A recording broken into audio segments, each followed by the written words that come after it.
Are you an accountant who's also a gamer and custom keyboard enthusiast? Well, I've got the keyboard for you. Hey guys, I'm Simulator Tech, and today I'm going to be taking a look at the Akko PC98B+. So here's the box. As per usual with Akko, their packaging is really good. Inside the box is a small container with a couple accessories like extra keycaps, a nice switch puller, a keycap puller, and a USB-C cable. And here's the board. To be honest, this board looks really good.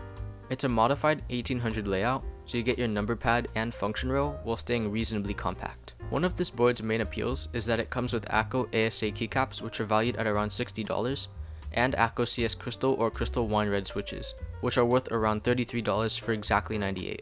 With a total price of $120, this means that the price of the keyboard is only $27. That is a damn steal if I've ever seen one. My board came with Akko CS Crystal Wine Red switches. They're pretty light linears, and I'm not gonna lie, these are some of the smoothest switches I've ever used. I don't know if they're pre-lubed, but even if they aren't, I really don't see a point in lubing them, since they sound so good already. The keycaps are Akko's ASA keycaps in a black and gold colorway. They're a nice thick double shot with super crisp legends, and I think they make the board look super clean. One other feature is the RGB. It has perky LEDs and down and side firing lights all along the case, which you can program using Akko's cloud software. The RGB is pretty good, but I think Akko could have maybe done a better job diffusing the side LEDs. As you can see, there's a lot of hot spots where the LEDs are. Overall, it looks pretty decent though. Before I open up the board, here's how it sounds in its stock form.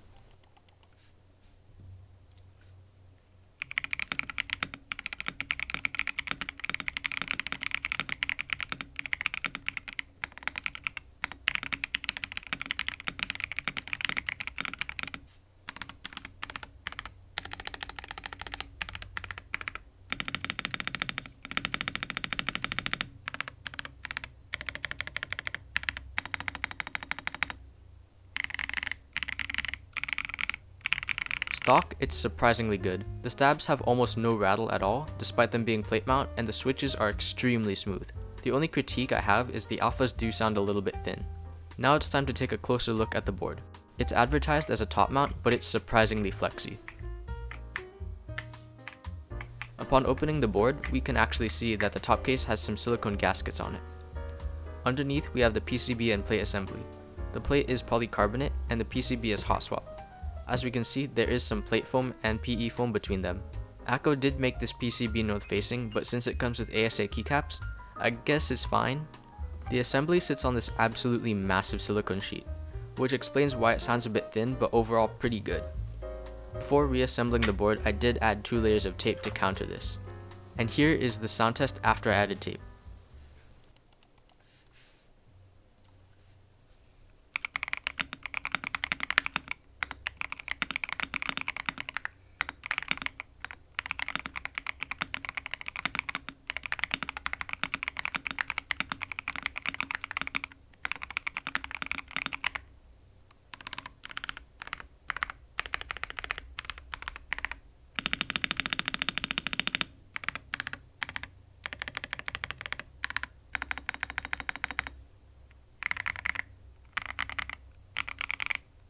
Overall, this board is really solid. After adding the tape mod, the board sounded a lot more full and didn't change the sound signature a whole lot. Keep in mind everything else is still stock.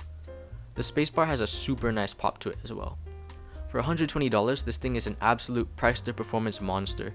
If you want a relatively cheap board that has a number pad and that you don't have to mod, this is pretty much your best option. Anyways, that's all I've got for today. Thank you guys so much for watching, and thank you Akko for sending out this board. See you guys later. Bye!